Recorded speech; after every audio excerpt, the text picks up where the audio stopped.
November 19th, 1988.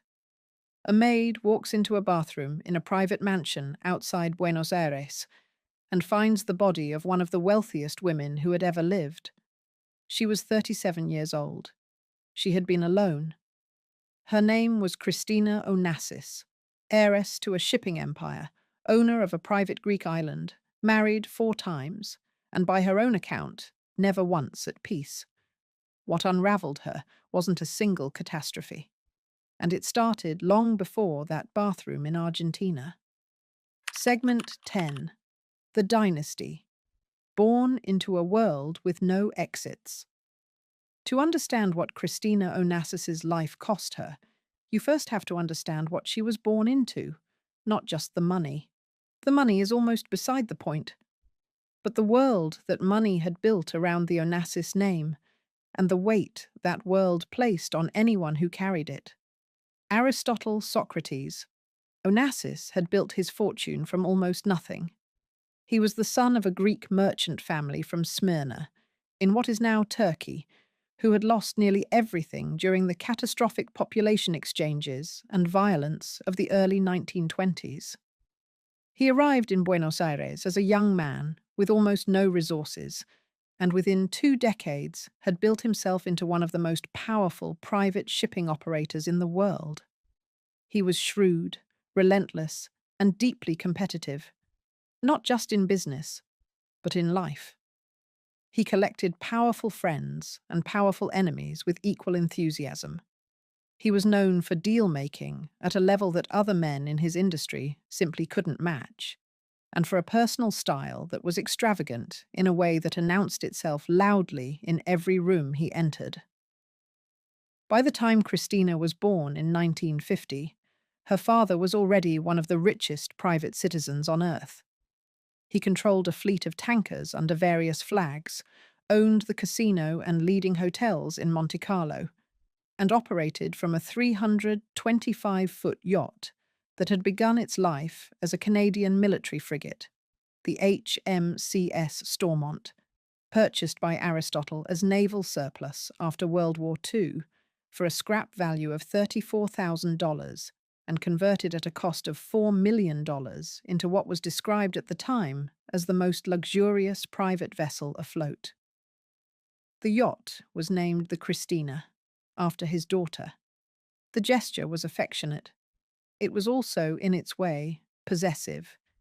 She was named after his ship, or his ship was named after her, and in either direction the line between person and property was blurred from the very start. On her mother's side, the lineage was no less formidable.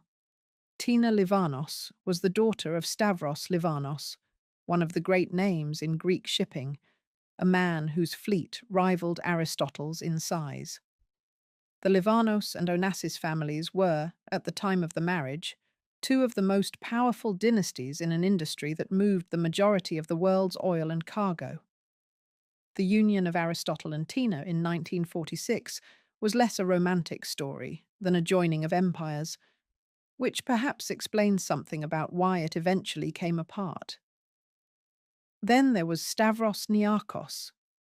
He was Aristotle Onassis's brother-in-law before he was his rival. He had married Tina's older sister, Eugenia, and he was also Onassis's most ferocious competitor in the shipping world. The 2 men had spent decades trying to outmaneuver each other across every ocean, and the competition between them was personal in a way that pure business rivalry rarely is. They despised each other, and yet their families remained tangled together through marriage and blood and money in ways that neither man could fully escape. Christina grew up at the center of all of this, the heiress of a dynasty that was also a battleground, surrounded by adults whose relationships to each other were defined by competition and betrayal and desire. She was the daughter of one empire and the granddaughter of another, and the niece of a woman whose death would raise questions that the family never entirely answered. That was the world she was born into, and she never, in 37 years, found a way out of it. Segment 9. The Golden One. A childhood built on absence. Christina Onassis came into the world on December 11th, 1950, in a private clinic in Manhattan. She was born into the kind of wealth that is almost impossible to describe without it sounding like fiction. And in many ways, the life she was handed was exactly that. Her father, Aristotle Onassis, was one of the most powerful men of the 20th century, a Greek-Argentine shipping magnate who had built his fortune almost entirely from nothing. He commanded a fleet of supertankers that moved oil across the world. He owned a private island, Scorpios, in the Ionian Sea, and a 325-foot yacht he named after his daughter, calling her My Golden One. Her mother, Tina Livanos, came from one of Greece's other great shipping dynasties. Christina's grandfather on her mother's side was Stavros Livanos, himself the founder of a major shipping empire. On paper, the family was invincible. In reality, Christina grew up largely without either of her parents. Her father was almost always somewhere else, negotiating, traveling, working, or pursuing one of his many romantic interests. Her mother moved through the social circles of Europe's jet-set elite, with a restlessness that left little room for a small girl who needed steadiness. Christina and her older brother Alexander were raised primarily by governesses and shipped between schools in France, England, and Greece.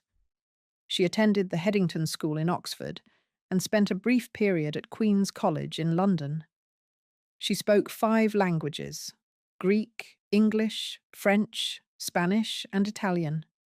By the time she was an adult, which says something about how many different places she had tried to belong to without fully belonging anywhere. The closest thing to a permanent home during her childhood was the yacht, the one named after her. She played with a doll whose clothes had been designed by Christian Dior. The ponies she rode as a child had been gifts from the King of Saudi Arabia. Her playroom on the yacht had been decorated by Ludwig Bemelmans, the artist and illustrator. The family also kept apartments and homes in Paris, Antibes, Athens, and New York. Every material comfort imaginable was available to her. And still, the accounts from those who knew the family during these years paint the same picture. A girl who was largely invisible to the 2 people she needed most to be seen by. There is a detail that has stayed in the literature about Christina's early years that is small but illuminating. Her parents had not originally intended to have a second child. After Alexander's birth, they had reportedly taken steps to avoid another pregnancy. When Tina became pregnant with Christina regardless, the choice they made, to go through with the birth, was not presented, in some accounts, as a joyful decision. Her father had to be persuaded. Her mother reportedly later admitted she struggled to bond with a daughter who resembled Aristotle too closely in her features. None of this was Christina's fault. None of it was something a child could know or understand. But it was the atmosphere she grew up inside, from the very beginning. Then, when she was 9 years old, her parents' marriage collapsed. The cause was her father's affair with Maria Callas, one of the most celebrated opera singers of the century. The divorce, when it came in 1960, was a tabloid sensation. Christina was old enough to understand what was happening. She was not old enough to process it. Her mother remarried in 1961, first to Sonny Blandford, the Marquess of Blandford, and later, in a move that stunned the entire Greek shipping world, to Stavros Niarchos. Niarchos was not just any man. He was Aristotle Onassis's most ferocious business rival. The 2 men had competed against each other for decades, with an intensity that went well beyond commerce. And now, Niarchos had married Christina's mother. The story of Christina's aunt, Tina's own sister, Eugenia Livanos, made the situation even darker. Eugenia had been Niarchos's previous wife. She had died in 1970 under circumstances that were never fully resolved. with severe physical harm discovered during her autopsy, and questions about the events of that night that lingered for years. Tina Onassis knew all of this. She married him anyway. That is the family Christina grew up inside of. Not just wealthy, but operatic in its tensions, its betrayals, and its capacity for pain. And the worst was still coming, because within a few years, the family that had already given her so little would take away everything it had left. Segment 8, 29 months. The family that disappeared. There is a span of time in Christina Onassis's life that people who study her biography keep returning to, because it is almost impossible to take in all at once. In a period of just 29 months, from early 1973 to March 1975, she lost every member of her immediate family. It began with Alexander. Her brother was 23 years old in January 1973 when he took off in a private amphibious plane at the Athens airport. He was helping to familiarize a new pilot with the aircraft. Something went wrong at takeoff. The plane crashed. Alexander was critically injured, with devastating damage to his brain. He was kept alive on machines for 30 hours while his family flew in from around the world, hoping for a miracle that never came. He died on January 23, 1973, at 24 years old. Aristotle Onassis was never the same afterward. He had loved his son with a particular fierceness. Alexander was the one he had always intended to take over the empire. He became convinced in the months following the crash that it had not been an accident, that someone had tampered with the plane. Whether that was true or grief distorting his reasoning, no one could say with certainty. Either way, something broke in him that day that never healed. Christina was close to her brother. They had grown up together in those expensive schools, and on that yacht, two children navigating a world full of adults who were always looking somewhere else. They had, by many accounts, been each other's primary constant, the one relationship in the family that was uncomplicated by rivalry or agenda. His death left her devastated in a way that those around her said was visible and lasting. She moved to New York in the period following Alexander's death, working in her father's Manhattan office, trying to keep herself functional. It was during this period, in the early 1970s, that she made a personal crisis so severe it required hospitalization. She had swallowed an overdose of sleeping pills. She survived it. Her father was still alive then, still present, still someone she could orient herself around. But something had shifted in her that period that never fully recovered. Her mother, Tina, died the following year. In 1974, she was found dead in Paris at 45 years old. The cause was listed as pulmonary edema, the same condition that would eventually appear on Christina's own death certificate 14 years later. She had been living inside a deeply troubled marriage to Niarchos, and she had been struggling in ways that people close to the family said were evident, but went unaddressed. She left Christina her entire estate, worth approximately $77 million. Aristotle died in March 1975. His health had deteriorated steadily since Alexander's crash. Myasthenia gravis, a condition affecting the muscles, had taken hold, and he simply never recovered his will to fight it. He died at the American hospital in Paris on March 15, 1975, at the age of 69. Christina was 24 years old. Both parents were gone. Her brother was gone. She was the last Onassis. She inherited 55% of her father's fortune, then estimated at around $500 million. The remaining 45% went to fund the Alexander S. Onassis Foundation, established in her brother's memory. But there was one additional complication. Jacqueline Kennedy Onassis, her stepmother, contested the will. Christina had never warmed to Jackie. She had reportedly referred to her as her father's unfortunate obsession and had believed from the beginning that Jackie was primarily interested in the family fortune. The legal dispute dragged on until Christina agreed to a settlement of $26 million, which Jackie accepted, relinquishing all further claims. Christina now controlled one of the world's great shipping empires, ran the company's headquarters in Monaco, and sat alone in a grief so large she had no map for it. She was also, by that point, already on her second marriage. And the story of how she got there, and where each marriage took her, is where things get genuinely difficult to understand from the outside. Because each of them, in its own way, was an attempt at the same thing, and each of them failed in its own way, too. Segment 7. 4 Husbands. 4 different kinds of hope. The question people always asked about Christina Onassis was why? Why did she keep marrying men who were so clearly wrong for her? Why did she choose them? Why did she stay or leave or go back? The answer, if there is one, probably starts before any of the husbands. It starts with a girl who grew up watching the people around her demonstrate, again and again, that love was unreliable, that it left without warning, and that the only way to hold on to it was to make yourself indispensable. That pattern ran through all 4 of her marriages like a current. The first was Joseph Bolker.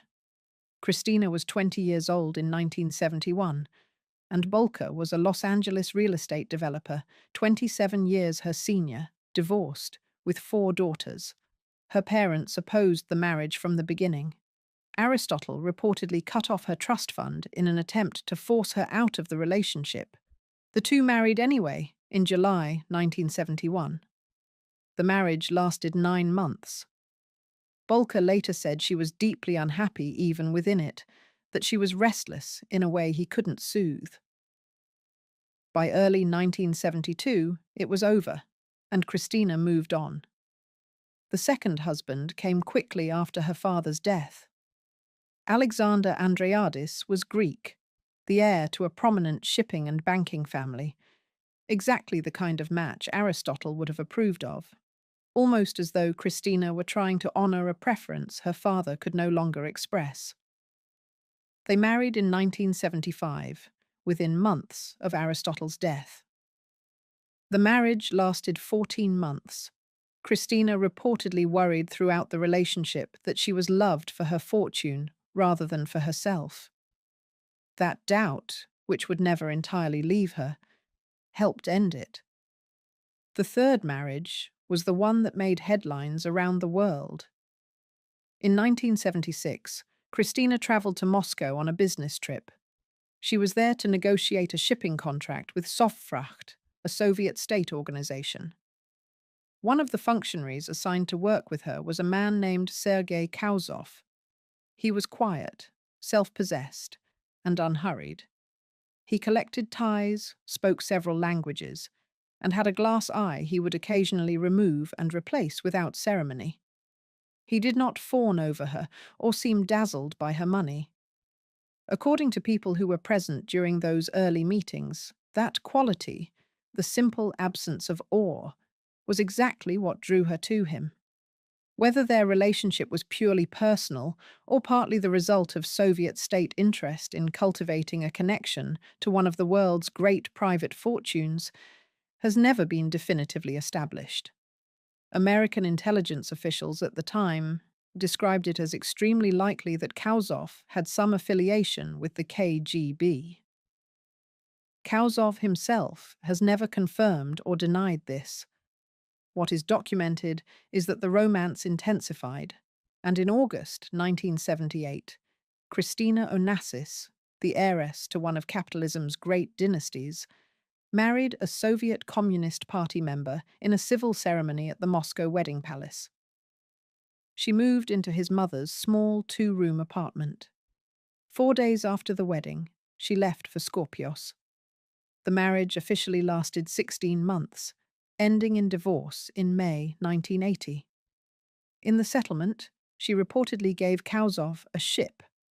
a detail that says something about the scale of life she was operating in, where the exit gift from a failed marriage was a functioning ocean vessel. She later described him, with her characteristic bluntness, as the best of all her husbands, the most honest, the least interested in performance. In some ways, that made perfect sense. Kauzov had not needed her money.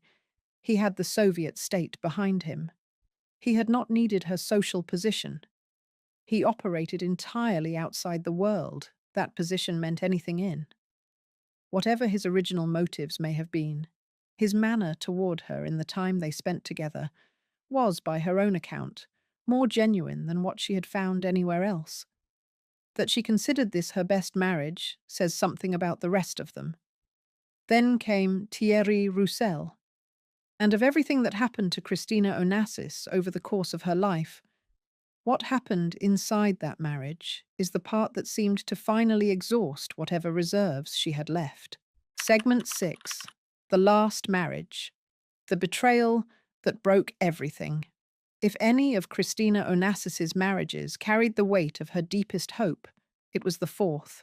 Thierry Roussel was French, 31 years old, the heir to the Roussel-Uclaf pharmaceutical fortune, and by all accounts extraordinarily charming. He was blonde, athletic, well-connected, and moved through the world with the easy confidence of someone who had never doubted his welcome in any room. He and Christina had known each other since childhood, which made the match feel, to her, like something fated rather than chosen. They married in March 1984. Christina was 33 years old. For the first time in her adult life, by most accounts, she seemed genuinely happy. Not the forced brightness of someone performing contentment, but something that looked real. And then, in January 1985, she gave birth to a daughter. She named her Athena, after her own mother. People close to Christina at the time described the arrival of Athena as a transformation. Finally, for the first time in years, she had someone she belonged to completely, and who belonged to her without complication or agenda. The loneliness that had followed her since childhood, through the grief and the failed marriages and the long nights in one expensive house or another. It seemed, for a little while, like it had somewhere to go. What she did not know, or perhaps chose not to know, was that while she was pregnant, her husband was building another life in parallel.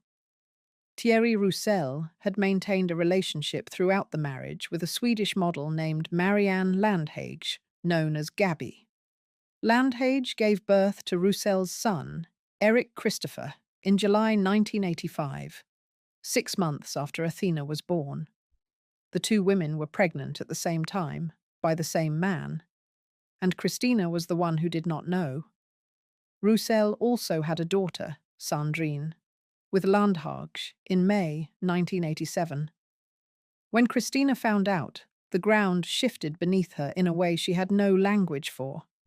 This was not simply a betrayal. This was the complete dismantling of the one relationship she had believed, against all her prior experience, was real. Reports from that period describe her as devastated in a way she had never quite been before. Not even after her family's deaths, which had at least been tragedies without perpetrators. This one had a face. She reportedly attempted, in the months that followed, to save the marriage. She was willing to try almost anything. There are accounts of her trying to lure Roussel back with gifts, with promises, with whatever she had. It didn't work. The divorce was finalized in 1987. She was left with Athena, 3 years old, and with a grief she didn't know what to do with. It was in the aftermath of all of this that she began spending money in the ways that became legend, not celebration, but medication. She would charter a private jet to fly Diet Coke from the United States when her supply ran low. She sent a helicopter from Austria to Switzerland to retrieve a cassette tape she had left behind. She paid friends, people who said they were too busy, as much as $30,000 a month to keep their schedules clear so she would have company. That last detail is perhaps the most telling of all. She was paying people to be near her, and underneath the spending and the movement and the constant activity was something that had been diagnosed as clinical depression a few years earlier, around the time she turned 30, and had been treated with a combination of barbiturates, amphetamines, and sleeping pills. She had become dependent on those medications. She had reportedly been hospitalized at least once for an overdose of sleeping pills. And still the prescriptions continued. It was in this state that she traveled to Argentina in November 1988, reportedly to visit friends, possibly to consider a new start somewhere far from all of it. But Argentina would not be a new start. It would be where the story ended, and the circumstances of what happened there, the timeline, the toxicology results, the questions that were never fully answered, are the part of Christina Onassis's story that nobody who looks closely ever quite lets go of. Segment 5. Argentina, The Last Journey. Christina Onassis had a particular connection to Argentina that went beyond a tourist's interest. She held Argentine citizenship. Her father had acquired it decades earlier as part of his business operations, and Christina had maintained it throughout her life. Argentina, to her, was something like a second home, or at least a place where the Onassis name meant something slightly different, not just a burden of Greek tragedy, but a business lineage with roots in South American commerce. She also spoke fluent Spanish, which meant she could move through Buenos Aires society without feeling like an outsider. According to people close to her at the time, she had been thinking about a more permanent move. Some reports suggested she was considering building a new life for herself and Athena in Argentina, somewhere outside the orbit of the European press, away from the Greek shipping world and its constant reminders of everything she had lost, away from Roussel and his new family in Switzerland. In November 1988, she traveled to Buenos Aires. She was staying at the Tortuguitas Country Club, a private enclave of vacation homes about 20 miles north of the capital, as the guest of friends. Those who saw her during those final days described her as tired, not visibly ill, not dramatically distressed, just tired in the way that people get when they have been carrying too much for too long. She ate with her friends. She spent time outdoors. Nothing about the visit seemed alarming to the people around her. On the night of November 18th, she went to sleep. On the morning of November 19th, her maid found her in the bathtub. She was unresponsive. Emergency services were called. She was flown by helicopter to Clínica del Sol, a private medical facility in Buenos Aires. She was pronounced dead on arrival. She was 37 years old. The initial announcement from Argentine authorities described the cause of death as a heart attack. An autopsy was conducted, and its findings took some time to fully emerge. The official conclusion was that Christina had died of acute pulmonary edema, a buildup of fluid in the lungs causing cardiac arrest. It was, as people noted quietly, the same condition listed on her mother's death certificate 14 years earlier. The toxicology results that came later found significant quantities of barbiturates in her system, specifically a drug called optalidon. Whether this was the direct cause of her death, a contributing factor, or simply a reflection of her ongoing dependency, was never definitively established. Authorities found no evidence of anything that was not self-administered. The speculation that followed her death in the press ranged from natural causes to foul play to something in between. A body that had simply exhausted itself under years of crash diets, pharmaceutical dependency, and unrelenting emotional weight. Her physicians had reportedly warned her about the state of her health. She had not always listened. Whatever the precise mechanism, the underlying story was plain enough. She had spent nearly her entire adult life in some form of distress. The diets had weakened her heart. The medications had accumulated in her system. The grief had never been given anywhere adequate to go. On November 20th, 1988, a private Greek Orthodox funeral was held in a small chapel on the island of Skorpios. She was buried in the Onassis family plot, alongside her father Aristotle and her brother Alexander. The family that had been taken from her, one by one, across 29 months 15 years earlier. She was finally among them again. She left everything to Athena, the entire estate, then estimated at $250 million, bank accounts across the world, companies on 4 continents, tankers, hotels, and the famous family fortune. Went to a 3-year-old girl being raised in Switzerland by the man who had broken her mother's heart and the woman he had chosen over her. What happened to that fortune, and to Athena, and to the Onassis name in the years that followed? That is a story within the story. But first, it's worth stepping back and looking at something that the tabloids never managed to capture correctly about Christina Onassis. Segment 4. The Empire. She ran. What people never talk about. When discussing Christina Onassis, the narrative almost always focuses on the personal, the marriages, the spending, the loneliness. What tends to get lost is the other half of her story. She was a genuinely capable businesswoman.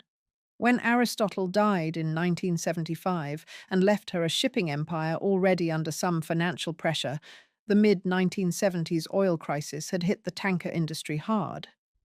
There were serious doubts in shipping circles about whether his daughter, a 24-year-old woman with no formal business training, could hold it together. Those doubts did not last long.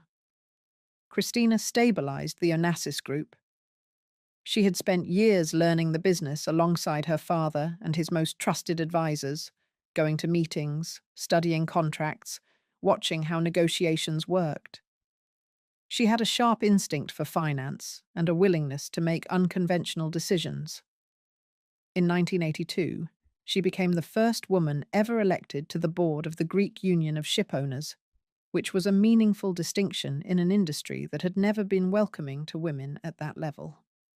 She also navigated the complicated legal aftermath of her father's death with notable effectiveness. When Jacqueline Kennedy contested the will, Christina's team structured a settlement, the $26 million payment, in a way that protected the rest of the estate from further litigation. When the Greek government came after her in 1982 with a claim that she owed $56 million in back taxes on her various inheritances, she contested the charges vigorously. She ran the company's headquarters in Monaco, made decisions about the fleet, and kept a very large and complicated organization functioning through the most turbulent years of her personal life. The two sides of her existence, the glamorous, chaotic personal life that filled the tabloids, and the serious, disciplined business life that kept hundreds of people employed, ran in parallel for years and rarely intersected in the public imagination. That imbalance in how she was perceived bothered people who knew her well.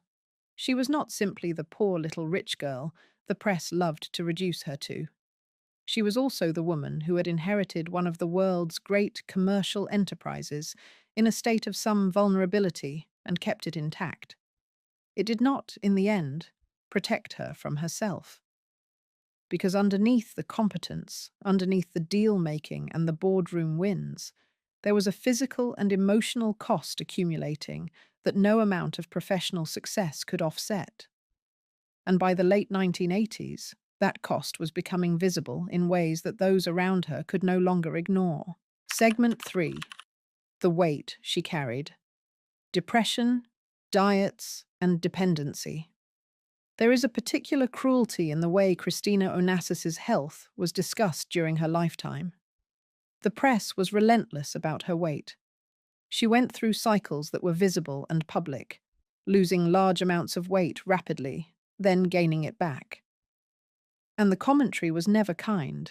She was photographed in her heaviest periods with a kind of gleeful mercilessness that was standard practice in the celebrity press of the 1970s and 1980s and would be considered deeply problematic by most current standards. What almost none of the coverage acknowledged was that these cycles were clinical. She had been diagnosed with depression, serious chronic depression, around the time she turned 30. The barbiturates, amphetamines, and sleeping pills she was prescribed were not recreational choices. They were a treatment plan, prescribed by doctors, for a condition that had probably been present since childhood and had been compounded by every loss she had experienced. The crash diets she went on periodically were partly vanity, partly response to criticism, and partly an attempt to exercise some form of control in a life that had always felt uncontrollable. She had very little that was actually hers to manage. Her family had been taken from her. Her marriages had failed one after another. Even her business decisions were subject to boards and advisors and the weight of her father's legacy. Her body was one place where she felt she could make choices. But the rapid weight fluctuations, over years, took a physical toll. The medications accumulated. The sleeping pills she had reportedly overdosed on at least once in the 1970s were still part of her regular intake years later. She was seen by some of the best physicians in the world and continued to live in a way that those physicians had expressed concern about. The combination, the cardiac stress of repeated dramatic weight changes, the long-term chemical burden of her medications, the physical wear of grief unprocessed and loneliness unaddressed. These were not invisible until the moment she died. They had been visible for years. People close to her had watched it and worried. She had acknowledged being unhappy so plainly, so often, that it stopped being news. She once told someone, after her father's death, that she had lost them all: her father, her mother, Alexander, that she was completely alone. She said it not as a bid for sympathy. She said it as a simple statement of fact. And yet, in 1985, something happened that gave her, at least briefly, a reason she hadn't had before. Something that looked, for a little while, like it might actually hold. Segment 2. Athena, the daughter and the dynasty. Before the end, there was Athena. Born on January 29th, 1985, Athena Onassis Roussel was Christina's only child, the last direct descendant of Aristotle Onassis, and, given everything that surrounded her birth, perhaps the one thing in Christina's life that was uncomplicated in its meaning. Christina loved her daughter with the particular intensity of someone who had spent her whole life without a secure attachment. She was also, by all accounts, deeply worried about what Athena's life would look like after her own. She did not trust Thierry Roussel completely, not even before the full extent of his deception became clear, and she had arranged, before the divorce, for a board of 4 Greek trustees to control the Onassis family fortune until Athena came of age. The trustees were Stelio Papadimitriou, Paul Ioannidis, Apostolos Zabelas, and Theodore Gabrielides. In the event of Christina's death, they were to serve as a check on Roussel's access to the inheritance. That foresight proved significant. After Christina's death, Roussel did attempt to access the funds being held in trust for Athena, and the trustees resisted. Legal battles between Roussel and the board played out through the 1990s. In 1999, a court in Vaduz ordered the management of Athena's inheritance transferred to the auditing firm KPMG Feeds in Lucerne, Switzerland, where it would remain until she turned 18. Athena grew up in Switzerland, raised by Roussel and Gabi Landhage, the woman whose relationship with her father had destroyed her parents' marriage. She had 3 half-siblings through that relationship: Eric Christopher, Sandrine, and Johanna. The half-siblings had been conceived and born while Roussel was still married to Christina. Eric Christopher had come into the world in the same year as Athena, months apart.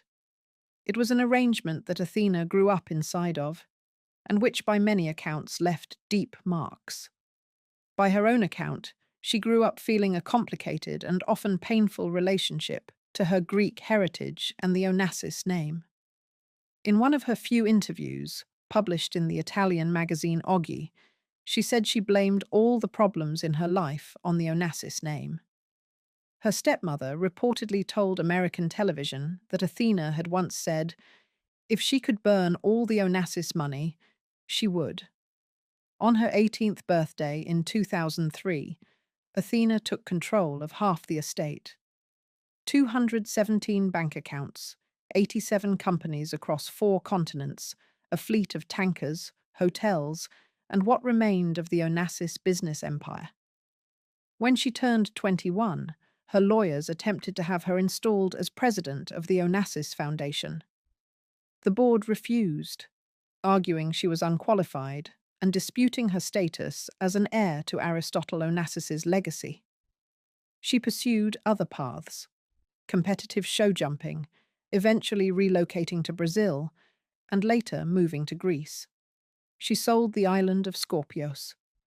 She has, by all appearances, spent much of her adult life trying to separate herself from the weight of the name she carries.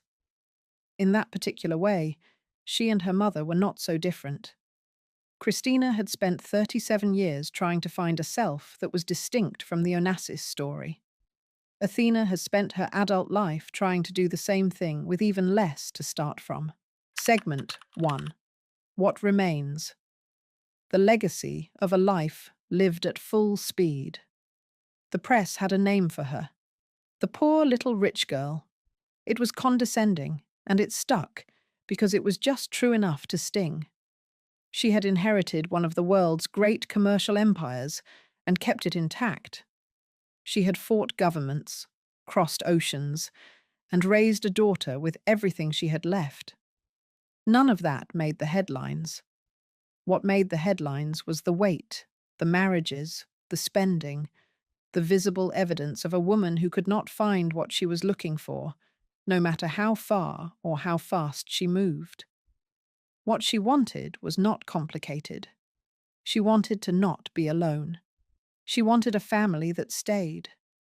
She had spent 37 years and a fortune trying to find those things, and she died in a quiet bathroom in Argentina, 3-year-old daughter sleeping somewhere in Switzerland, the man who broke her heart already building a new life with someone else. She was buried on Skorpios, beside her father and her brother. The island has since been sold. Even that last permanence was temporary. She never quite got there. If you enjoyed this video, please like and subscribe to our channel so you never miss out on more fascinating stories. There is a photograph that most people have never really stopped to look at. June 2004. The steps of the United States Capitol. An 82-year-old woman, tiny and slightly stooped, stands alone beside a flag-draped casket. Heads of state, generals, cameras, all watching. But she looks like she is somewhere else entirely. Like the noise of the world has gone quiet, and the only thing left is that coffin.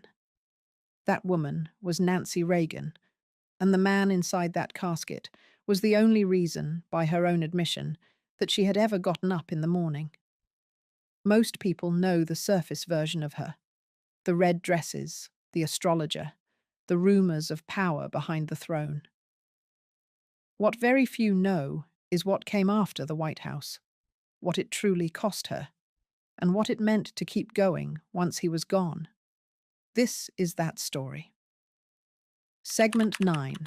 Queen Nancy, the woman Washington loved to hate. To understand what happened at the end, you have to understand what happened at the beginning. Nancy Reagan was born Anne Frances Robbins in New York City on July 6, 1921, to a used car salesman and an actress.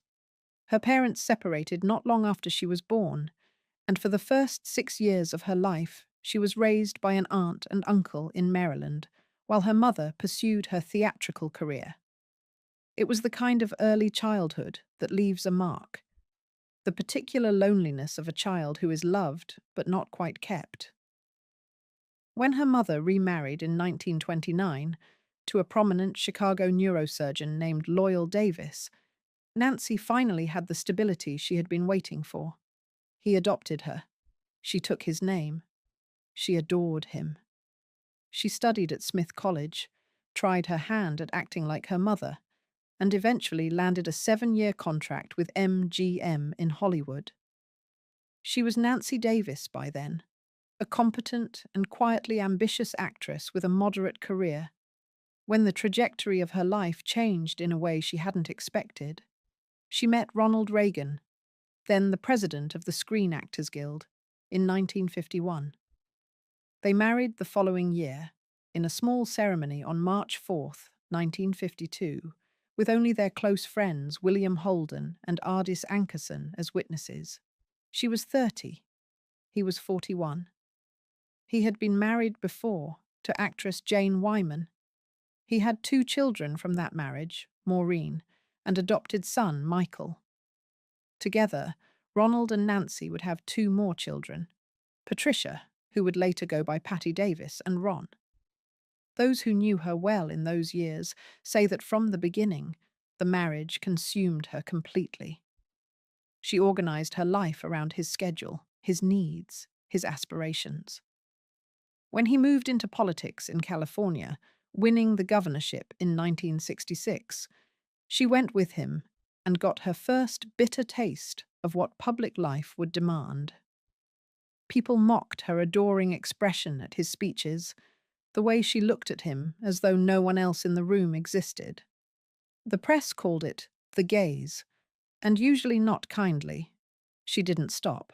When Ronald Reagan was inaugurated as the 40th President of the United States on January 20th, 1981, Nancy Reagan walked into the White House with a very clear sense of what she was there to do. She was there to protect Ronnie, to keep him safe, to make sure the people around him were worthy of him. Everything else was secondary. But Washington did not see it that way. Within weeks, the criticism had begun. She had commissioned new china for the White House, a set of 4,732 pieces at a cost of around $209,000, paid for with private donations, not taxpayer money. But the optics were disastrous. The country was in a recession. Ronald Reagan's administration was cutting federal programs, and the new First Lady was ordering custom china with a gold border and a crimson presidential seal. The nickname came quickly: Queen Nancy. She had also overseen a major redecoration of the White House private quarters, accepted expensive designer gowns on loan from top fashion houses, and hosted lavish state dinners, 56 of them over 8 years, that dripped with a kind of Hollywood glamour that Washington hadn't seen in years. Admirers said she brought back the elegance of the Kennedy era. Critics said she was completely out of touch.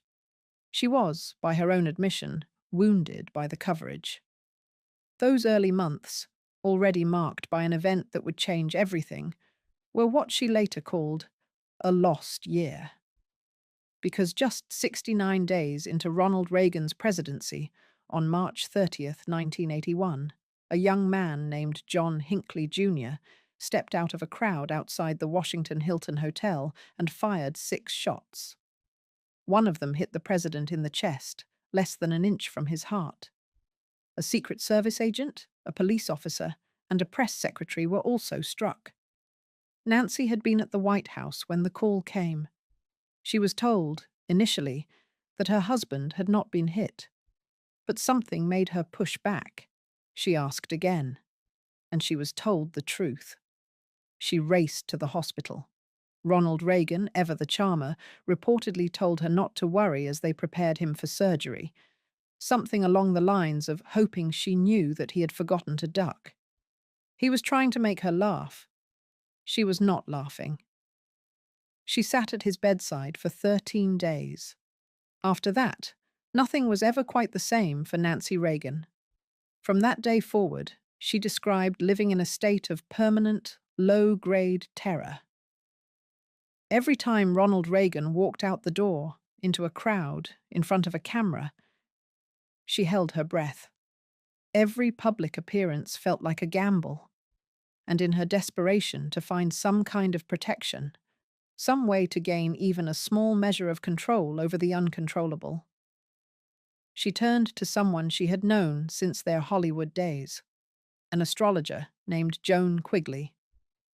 And what that decision set in motion, for the presidency, for history, and ultimately for Nancy herself, is the part of this story that almost nobody has ever told in full. Segment 8. The Woman in San Francisco. The Secret the White House Kept. Joan Quigley was not a fringe figure. She was a Vassar graduate, a published author, a well-known San Francisco socialite who had appeared on television. In fact, she had first met Nancy Reagan years earlier on Merv Griffin's talk show. Astrology was not new to the Reagans. Both of them had been reading horoscopes since their Hollywood days. But what began after the assassination attempt was something altogether different. Nancy started calling Quigley regularly. She would describe Ronald Reagan's upcoming schedule, and Quigley would consult her charts, checking planetary alignments, identifying dates she considered favorable or unfavorable. And Nancy would use that information to push for changes in the schedule. Travel plans were moved, press conferences were rescheduled, departure times were shifted. For years, no one outside a very small circle knew about any of this. White House aides were given the constraints on the president's schedule without explanation. Some grew frustrated, but they complied. Then came Donald Reagan. Reagan, no relation to the president, had come from Wall Street, where he had run Merrill Lynch. He was brought in as Treasury Secretary in Ronald Reagan's first term, and then, in 1985, he swapped positions with Chief of Staff James Baker. Reagan was forceful, organized, and confident in his own authority. From the moment he took that job, he found himself in a quiet war with the First Lady. She would call him, repeatedly, with guidance about the schedule, with concerns about this aid or that policy, with her assessment of what was good for Ronnie and what wasn't. Reagan found it maddening. He later said he believed he had become chief of staff to the president, not to the president's wife. The breaking point came with Iran-Contra.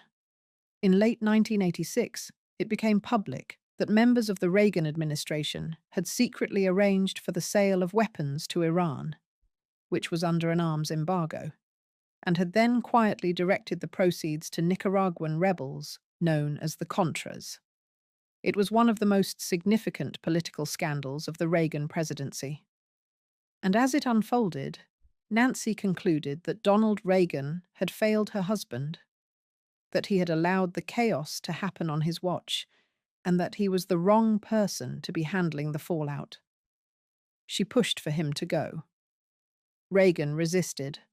For months, both sides leaked unflattering stories to the press. The feud became public and ugly. In February 1987, Reagan resigned, or was effectively pushed out, depending on whose account you trust. He did not go quietly.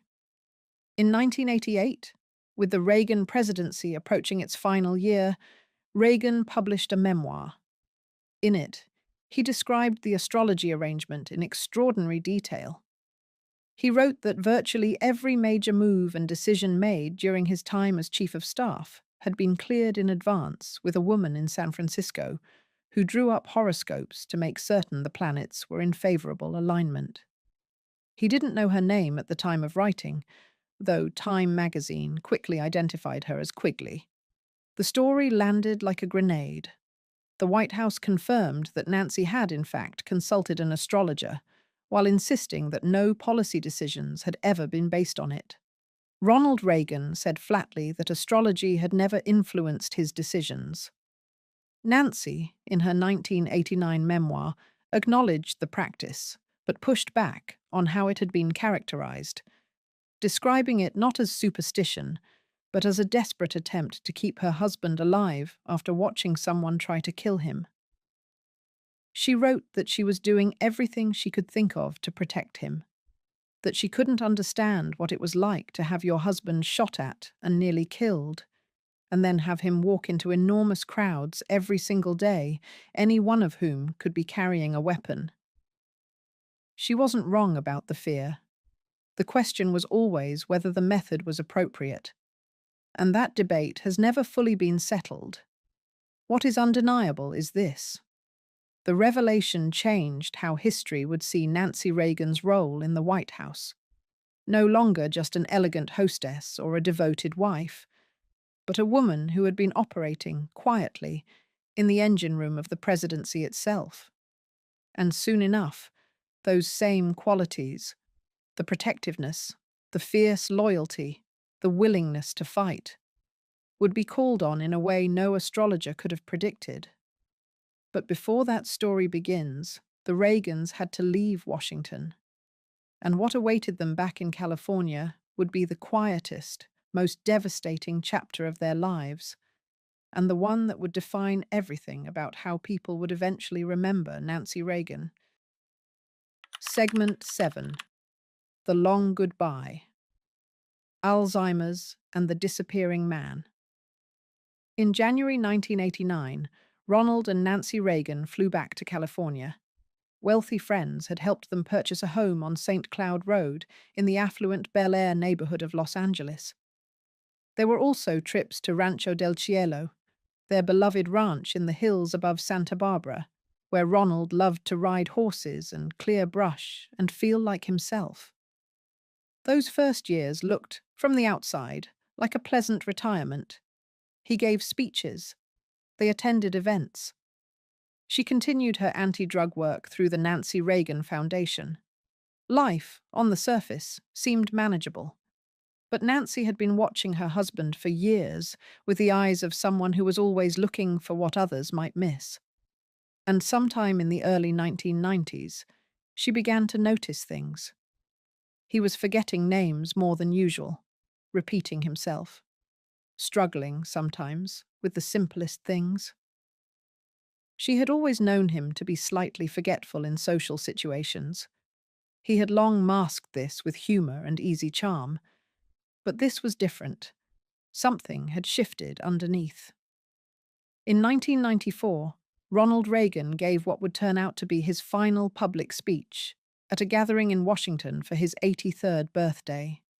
He delivered his remarks, and the audience responded warmly, as they always did.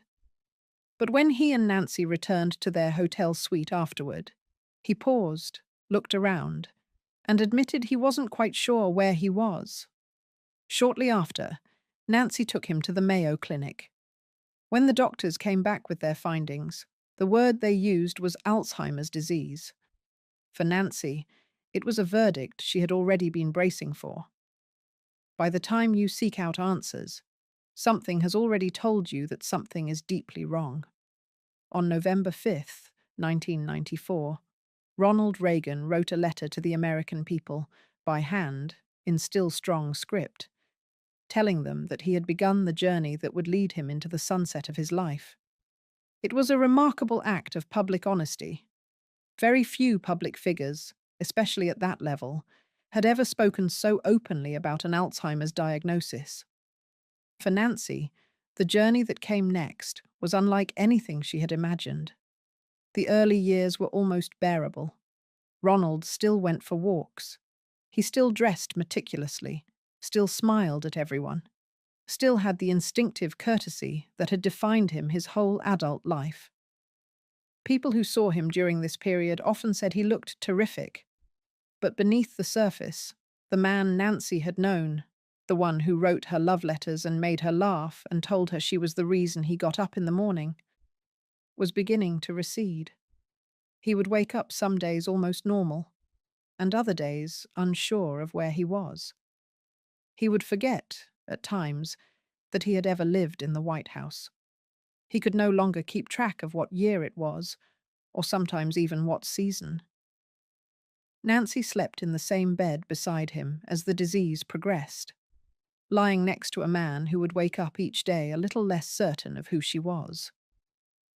She once told a television commentator, quietly, outside the Reagan Library, that Alzheimer's was worse than the assassination attempt, because at least with the shooting, there had been fear and then relief. This was something else. This was a separation that happened while he was still physically there. A slow erasure of the person she loved, one day at a time. She called it the long goodbye. There were practical losses that followed. Ronald could no longer ride horses, the one outdoor activity he had truly loved. His old Secret Service agent had to tell him gently that it was no longer safe.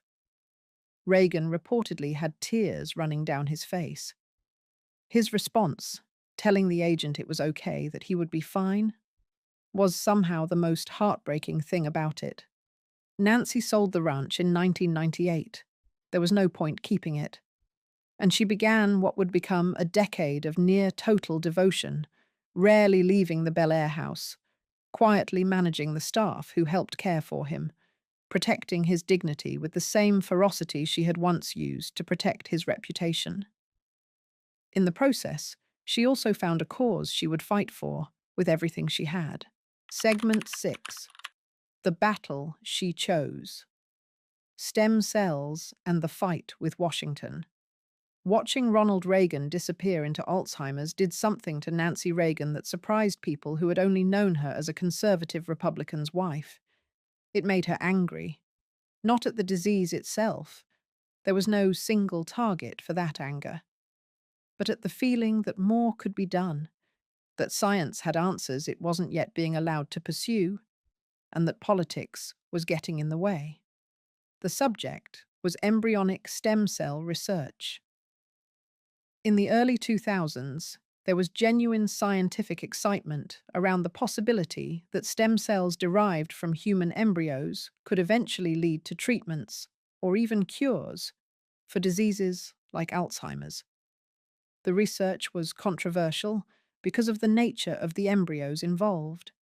And in August 2001, President George W. Bush had signed an executive order severely limiting federal funding for it.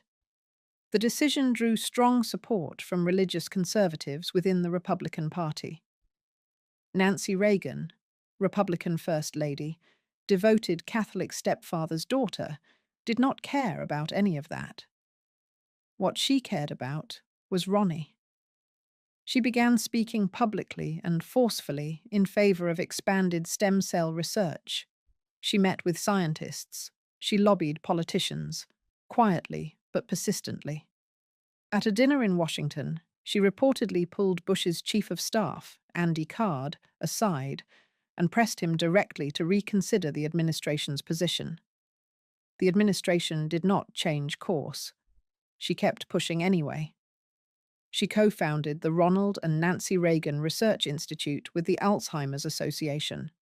She used every platform available to her to make the case that the science deserved to be funded. And she did this as a woman who was, by that point, in her 80s and spending most of her time as a full-time caregiver.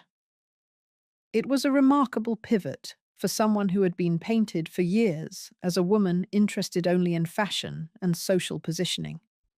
And it earned her something she had never quite managed to win during the White House years: genuine, widespread admiration across party lines. Republicans who had cheered the original policy, Democrats who had despised Queen Nancy, scientists who might never have voted for a Reagan in their lives. For a brief, strange moment, she was everyone's cause. It also put her on a collision course with a party she still considered her own. Her son Ron, the younger, was more liberal and had publicly broken with Republican orthodoxy on a number of issues. Her daughter, Patty Davis, had spent years estranged from the family over political and personal disagreements. The family dynamics had always been complicated, but on this issue, they found something to agree on. Meanwhile, back at the Bel Air house, the man they were all fighting for was fading. By 2003, Ronald Reagan was rarely leaving the house. He required constant supervision. Nancy supervised his caregivers, managed his medical needs, and spent hours each day simply being present. A presence he may not always have recognized, but which she refused to withdraw. There are accounts of her reading to him, sitting beside him, holding his hand. In his final months, she almost never left home. She was 82 years old, and she was doing this nearly alone, with staff and a small circle of family and friends, in a house on St. Cloud Road in Los Angeles. There is a detail from these final months that has stayed with people who followed the story closely. Ronald Reagan's personal physician, Dr. John Hutton, would later describe Nancy's devotion during this period as extraordinary even by the standards of caregiving, which is a world full of extraordinary devotion. She was there in the mornings. She was there in the evenings. On the days when he seemed more present, she would sit close to him. On the days when he seemed to have gone somewhere unreachable, she would still sit close to him. She published a collection of his letters to her in 2000. I Love You, Ronnie. The Letters of Ronald Reagan to Nancy Reagan. And reading them, it is not hard to understand what she was mourning, even while he was still alive. The man in those letters was funny, tender, extravagant in his affection for her. He wrote to her constantly throughout their marriage. On Valentine's Day, from hotel rooms, from campaign stops, from the Oval Office. In one letter, he told her he was not whole without her, that she was life itself to him, that when she was gone, he was merely waiting for her to return so he could start living again. That man who had written those words was gone, or mostly gone, years before his heart finally stopped. And then, on the morning of June 5th, 2004, after nearly a decade of Alzheimer's disease, Ronald Reagan died of pneumonia. He was 93 years old, and at the very last moment, according to their daughter Patty, he opened eyes that had been closed for days and looked directly at Nancy. Clear, she said, full of something that she had not seen in a very long time. Nancy later said it was the greatest gift he could have given her. Segment 5. The Week the World Watched, and What Came After.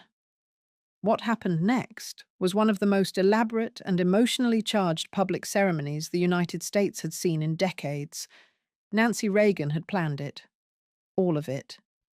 She had been thinking about this for years, about what Ronnie deserved, about the tribute that was owed to him, about how history should receive him. And she had organized every detail of a 7-day state funeral with the same precision and control she had always brought to everything. The country watched. His body lay in repose at the Reagan Presidential Library first, then was flown to Washington, where it lay in state in the Capitol Rotunda for 34 hours. Hundreds of thousands of people filed past. Heads of state came. Former presidents came. Margaret Thatcher, despite her own declining health, had recorded a tribute rather than deliver it live, understanding she could not trust herself through it in person. Nancy was at the center of every event. She stood in the rain at the Capitol. She sat through the national funeral service at the Washington National Cathedral.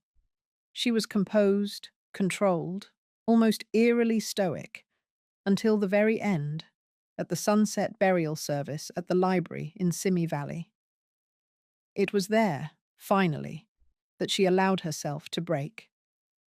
She kissed the casket and mouthed something quiet that no microphone caught.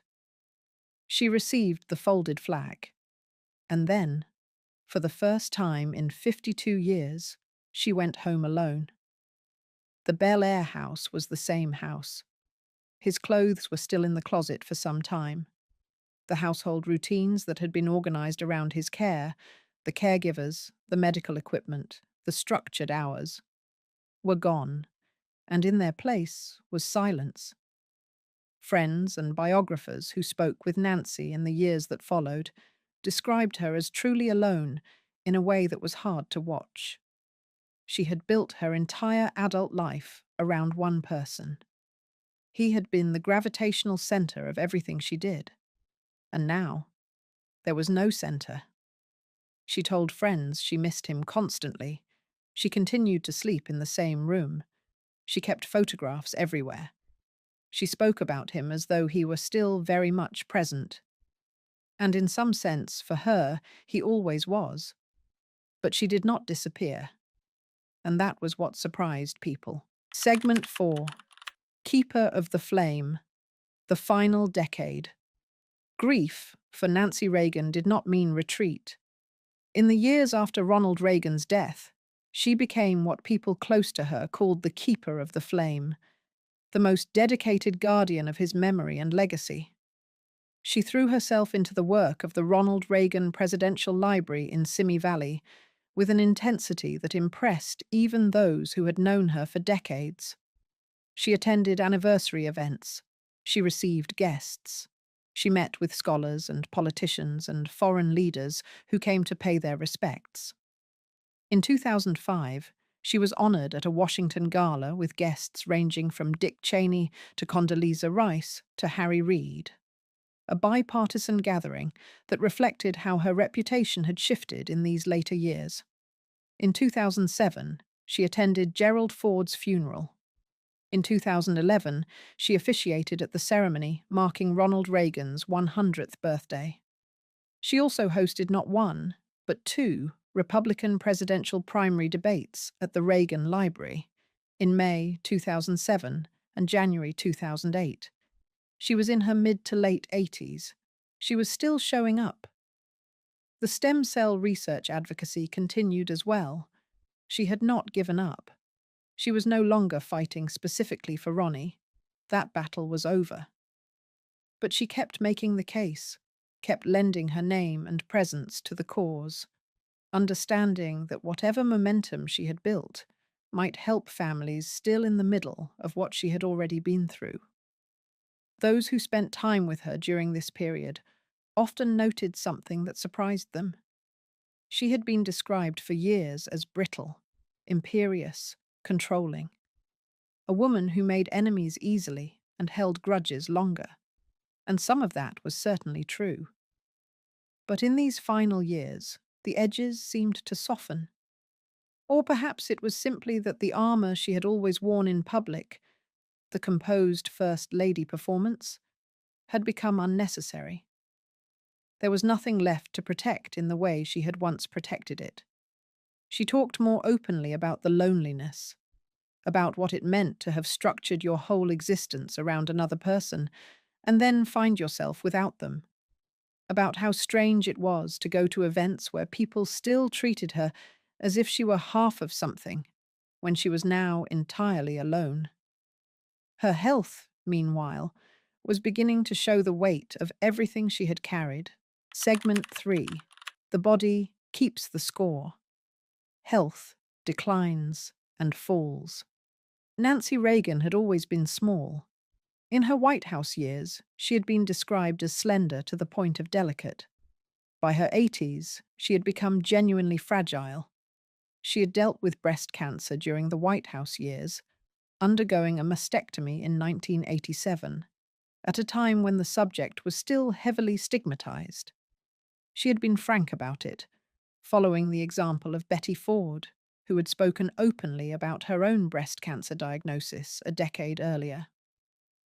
Nancy's openness at the time was considered by many to be a significant act of public service. Her willingness to discuss it helped bring the subject into mainstream conversation. But by her late 80s and into her 90s, more serious problems were emerging. She suffered a series of falls at her Bel Air home that resulted in broken bones. Each fall, each fracture, each recovery was a marker of how much had changed since the days when she had walked the White House halls with the confidence of someone who knew exactly where she was going. The falls were kept mostly private. Nancy did not want to be seen as diminished. She still had work to do.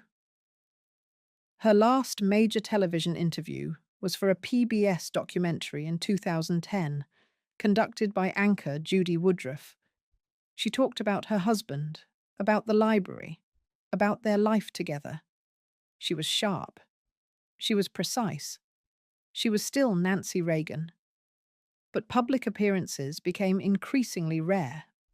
The woman who had hosted 56 state dinners, who had organized a week-long state funeral, who had stood before the United Nations, was spending more and more time in the Bel Air house that held all the memories she had left. Friends visited. Her daughter Patty, whose relationship with her mother had been strained for years over disagreements that had played out publicly in books and interviews, had slowly moved toward reconciliation. They were never going to agree on everything. They were never going to pretend the hard years hadn't happened. But there was a gradual drawing back together that those around them found moving and, given the history, remarkable. Her son Ron, too, remained close. Her stepson Michael, who had had his own complicated history with the family, had publicly expressed affection for her in the years after Ronald Reagan's death. It was not a perfect family. It had never been a perfect family. Nancy had never pretended otherwise. But in these last years, it was a family that was showing up.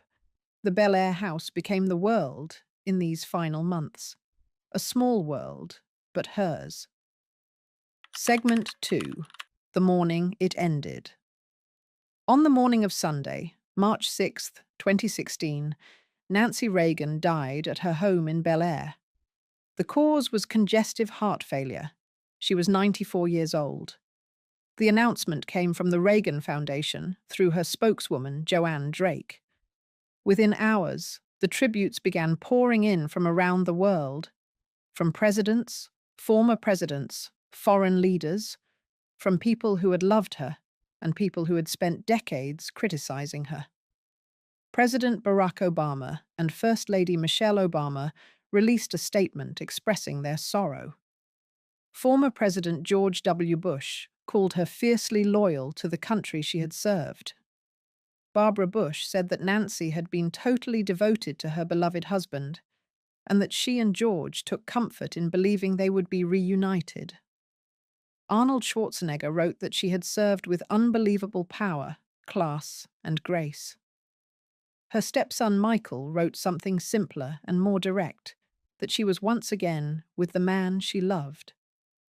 On March 11th, 2016, 5 days after her death, Nancy Reagan was buried at the Ronald Reagan Presidential Library in Simi Valley, California. The funeral drew 10 former First families.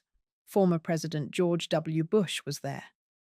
Michelle Obama represented the current administration. Former First Ladies Laura Bush and Rosalind Carter attended.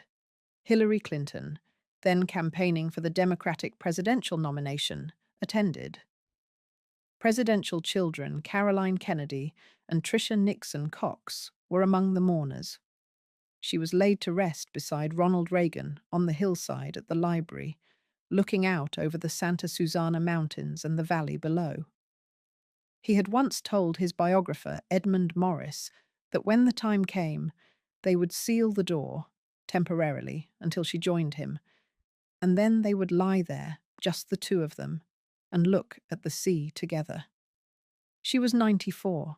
He had died at 93. Between them, they had lived nearly 2 full centuries, and now it was done. Segment 1. What she paid. Legacy of a complicated woman. The question of how to understand Nancy Reagan, what she was, what she did, what she cost, and what she gave, does not resolve itself easily. It never has. She came to Washington as a Hollywood actress with a reputation for glamour and a singular, consuming devotion to her husband. She left it after 8 years as one of the most influential and least understood first ladies in American history. Not because she held formal power, she never pretended to that, but because she understood that proximity to power, wielded carefully, was a form of power in itself. She had pushed to have a chief of staff fired. She had lobbied foreign policy advisors. She had quietly shaped the president's schedule for years through channels that most of the country didn't know existed. She had nudged her husband, by most reliable accounts, toward engaging with the Soviet Union at a moment when hawks in the administration were opposed to it. And whatever you think of astrology or motives, those negotiations eventually led to the Intermediate Range Nuclear Forces Treaty of 1987 and helped thaw a Cold War that had defined the whole of her adult life. She had also been vain and protective, and sometimes ruthless. She had feuded publicly, had held grudges, had been willing to use the press as a weapon when it suited her. She was not a saint. She would have been the first to tell you so. Her relationship with her own children was proof enough of that. Patty Davis had spent years not just estranged from her parents, but actively writing about the distance between them, in a novel, in a memoir, in public interviews. The rift had been painful for everyone. Michael Reagan, Ronald's adopted son from his first marriage, had his own complicated history with the family, shaped by a difficult early life that had little to do with Nancy directly, but cast shadows over their relationships nonetheless. Ron Reagan Jr. had broken from the conservative politics his parents embodied. Even at the height of her White House power, Nancy Reagan had not managed to hold the family together in the ways a First Lady's image often suggests. That gap between the public portrait and the private reality was one she carried. But she had also sat beside a man who no longer knew her name and held his hand every day for years. She had built a public health initiative around the disease that was taking him. She had spoken openly about breast cancer at a time when women were expected to suffer that privately. She had spent her 80s alone, widowed and physically diminishing, still showing up to protect a legacy that was no longer in danger of being forgotten. Power, for Nancy Reagan, was never purely political. It was personal. It was the power to protect the thing she loved most. And that thing, Ronnie, always Ronnie, had been gone for 12 years by the time she died. She spent those 12 years making sure the world did not forget him. That is the price she paid. And it is also the thing she chose. She once said, plainly, that her life began when she married Ronald Reagan. Many people found that kind of statement hard to understand. A brilliant, capable woman defining herself entirely in relation to another person. But she was not being self-deprecating. She was being precise. That was, in her own accounting, the truth of her life. And she never apologized for it. Not once. Not even at the very end. The woman in that photograph outside the Capitol, the one standing alone beside the casket, looking like the world has gone silent. She knew exactly who she was. She had always known. It just cost her everything to stay that way. If you enjoyed this video, please like and subscribe to our channel so you never miss out on more fascinating stories.